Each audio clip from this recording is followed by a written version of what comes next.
The verbal incident.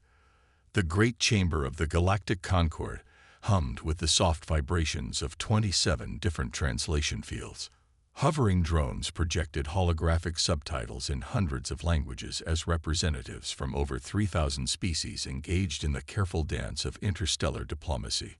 Ambassador Maya Chen, Earth's senior diplomat, stood calmly at the speaking podium. At 53, with streaks of silver in her black hair and lines of experience around her eyes, she had navigated the complex currents of galactic politics for nearly 2 decades. Unlike the other delegates with their neural implants and telepathic amplifiers, she relied solely on something her species had perfected over millennia: words. Distinguished delegates, Maya began, her voice carrying through the vast chamber.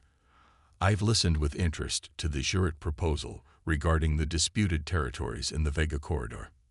The Jurat representative, a crystalline being who communicated primarily through light patterns and telepathic impressions, pulsed with satisfaction. They had spent 3 hours presenting their case for mineral rights that would effectively lock out 17 developing species from crucial resources. The proposal, Maya continued, reminds me of something we humans call silk-wrapped tyranny, a beautiful exterior concealing a ruthless core. A ripple of discomfort passed through the chamber. Several delegates activated their emotion dampeners. With eloquent phrases about resource optimization and developmental guidance, you've presented economic predation as benevolence. It's rather like watching a python call itself a support structure while it squeezes its prey. The Jurat's crystalline structure flashed alarming patterns of orange and red. The mathematical models you've presented, Maya said, examining a datapad, contain 17 critical assumptions that, when adjusted to reflect actual observed conditions rather than theoretical ideals, reveal that your proposal would create not prosperity but dependency. She looked up, her gaze steady. Not partnership, but servitude. Maya wasn't raising her voice. She wasn't making threats. She was simply speaking precise truths, each word placed with the care of a surgeon wielding a scalpel. What the Concord requires, she concluded, is not this elegant fiction of mutual benefit, but an honest framework that acknowledges both the legitimate interests of established powers and the sovereign rights of emerging civilizations. The Jurat representative emitted a high-pitched frequency that caused several translation systems to crash. Security drones moved toward the agitated being, but the damage had been done. Maya's words had not just defeated the proposal. They had exposed centuries of Jurat manipulation across multiple star systems. High Chancellor Thorl, a Medusan whose 1,000 eye stalks allowed them to observe every emotional response in the chamber simultaneously, called for an immediate recess. Unprecedented, thundered Counselor Vex, his exoskeleton rattling with agitation. First the Akkadian incident, now this. The Inner Council had convened in their private chamber, a space shielded from all recording devices. 8 of the most powerful beings in the galaxy debated the human problem. Ambassador Chen merely spoke truthfully, said Tral Khan, the Arcturian representative whose species valued directness. Truthfully, hissed Delegate 6 of the Saurian Collective. She dismantled centuries of diplomatic protocol. Among telepathic species, such direct confrontation is considered violence. High Chancellor Coral's eye stalks weaved in a pattern indicating deep thought. The issue is not what she said, but how humans use language itself. Other species evolved communication primarily to share information and build consensus. Humans developed language as both shield and sword. Their history is filled with debates, arguments, rhetorical contests. Agreed Counselor Ilara, the Andromedan philosopher. They shaped words into weapons long before they discovered fire. And they're teaching others, Vex added darkly. The Proximans have started employing human speechwriters. The Triton delegation has engaged human communication consultants. Sorrel's centralized focused. The Concord has maintained peace for 9,000 years by prioritizing harmony over confrontation. Human verbal patterns are disrupting this balance. What do you propose? Asked Tral Khan. Protocol 447A. Sorrel replied. The chamber fell silent. Protocol 447A had never been invoked before, the formal exclusion of a species' representatives from all diplomatic functions due to irreconcilable communication methods. Is such an extreme measure necessary? Ilara questioned. The Jurat nearly suffered psychic collapse. 6 countered. Their entire collective consciousness destabilized from a single human speech. After 3 hours of debate, the vote was taken. 6-2 in favor of activating Protocol 447A. Humans would be banned from all official diplomatic channels within the Galactic Concord. Maya was enjoying a rare cup of actual Earth-grown tea when her assistant, a young Proximan named Zell, burst into her office. Ambassador, the Council has invoked Protocol 447A. All human diplomatic personnel are being escorted from Concord facilities. Maya set down her cup with deliberate care. I see. Don't they realize this will cripple 17 ongoing negotiations? The Antarian peace talks alone. They realize. Maya interrupted softly. They simply find it preferable to silence us rather than adapt to our communication style. What will you do? Maya stood, straightening her formal jacket with a slight smile. Words have power, Zell. The Council thinks they've neutralized us by taking away our diplomatic status. What they've actually done is freed us from constraints. As she packed her few personal items, Maya's comm unit chimed with an encrypted message from Earth Central Command. She scanned it quickly, then deleted it with a nod of satisfaction. The Council has just made the greatest diplomatic error in their 9,000-year history, she told Zell.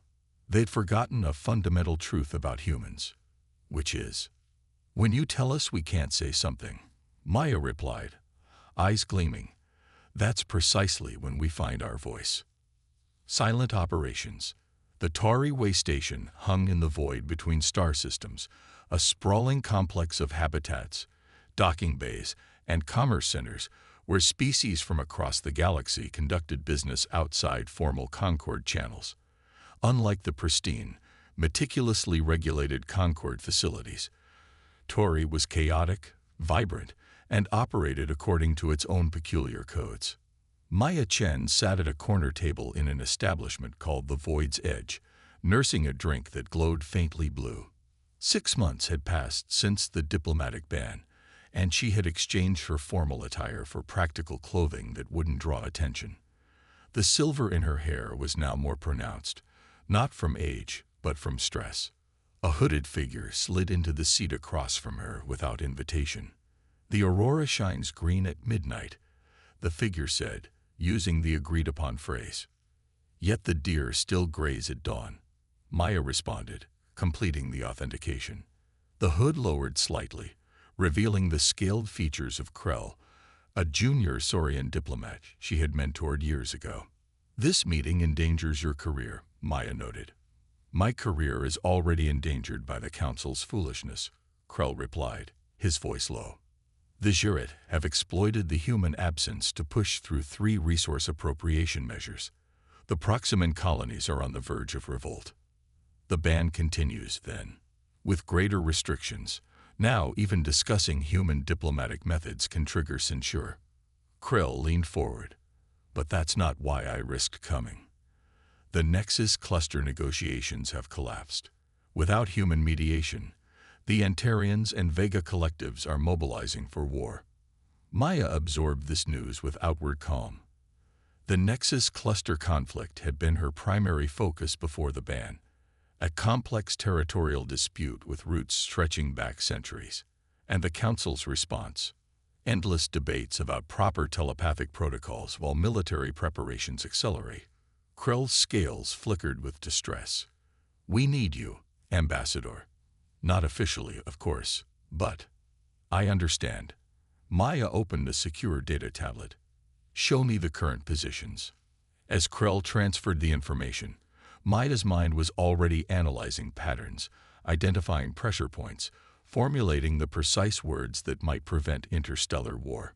Director Alyssa Park of Earth's Diplomatic Service scanned the secure briefing room, where 20 former Concord ambassadors had gathered. After the ban, Earth had pivoted quickly, establishing what they officially called cultural exchange offices on 47 worlds. Status reports, Park ordered. Ambassador Chen. Maya's holographic image appeared above the central table. The Antarian Vega situation is more complex than initially reported. I've established unofficial channels with both sides through intermediaries. They're willing to consider a human-designed framework, provided it comes through Concord-recognized proxies. Ambassador Jackson, a tall man with dark skin, nodded. The trade disruptions in the Cygnus sector have been partially mitigated. We've trained Arcturian merchants in human negotiation techniques. They're remarkably adept students. One by one, the diplomats reported on their shadow operations. Though banned from official functions, humans had spread throughout the galaxy, teaching, advising, and quietly shaping events from behind the scenes. The Council's ban has had an unexpected effect, noted Ambassador Wei, a specialist in Jurat psychology. By removing human voices from official channels, they created a vacuum that amplifies our unofficial influence. Species who never paid attention to human communication methods are now actively seeking us out. Director Park nodded. The Andromedan philosopher Ilara has privately reached out to suggest a potential diplomatic reinstatement, but with conditions we cannot accept. What conditions? Maya asked. Neural dampeners on all human diplomats to moderate linguistic intensity. Essentially, technology that would filter our communications to be more palatable to telepathic species. A murmur of disapproval rippled through the room. Our words are our strength, Jackson said firmly. If we allow them to be filtered, we might as well surrender our sovereignty. Precisely, Park agreed. Which brings us to Operation Wordsmith. Ambassador Chen. Maya's hologram expanded to display a complex network of connections spanning dozens of star systems. For 9 millennia, the Concord has operated on the principle that telepathic consensus is the ideal form of communication. We've been developing an alternative approach based on what we call constructive discord, the idea that progress emerges not from agreement, but from the productive tension between differing perspectives. And the Antarian Vega conflict will be our proof of concept, Park added. If humans can resolve this dispute from behind the scenes, using our banned communication methods, it will demonstrate that our approach isn't just valid, it's essential.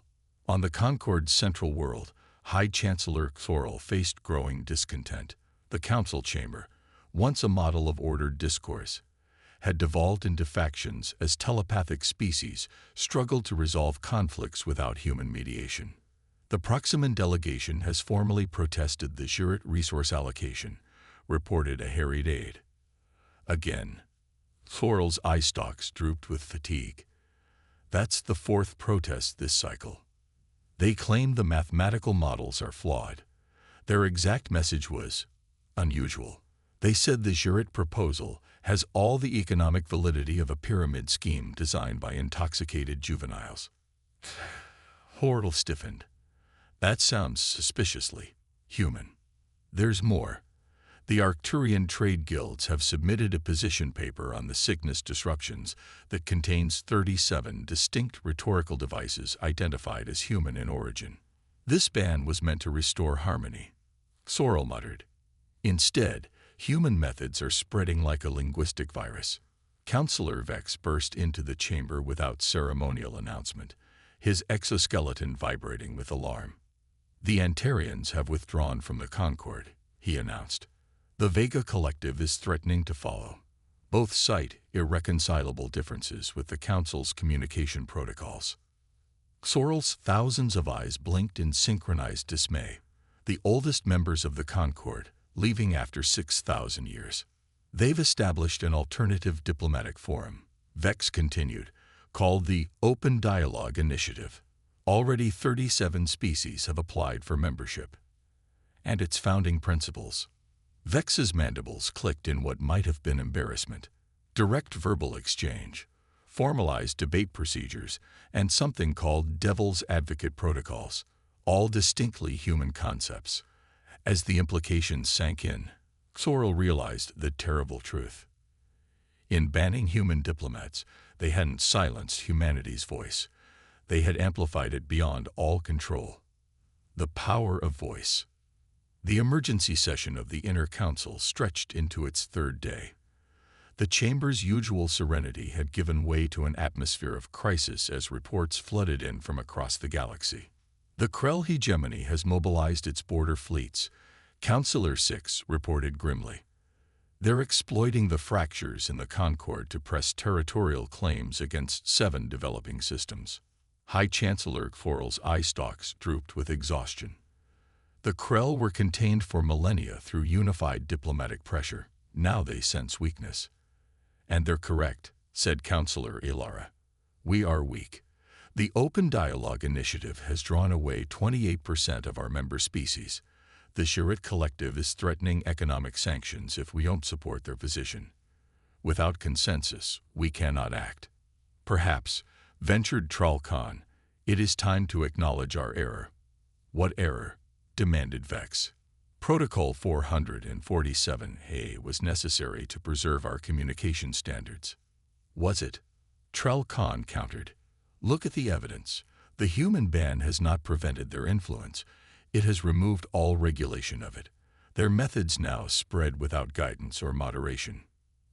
Horal's central eyes focused on the Arcturian. What are you suggesting? That we formally invite Ambassador Chen to address the Council, not as a diplomat, but as a consultant on the Krell situation. After hours of heated debate, the Council finally reached a compromise.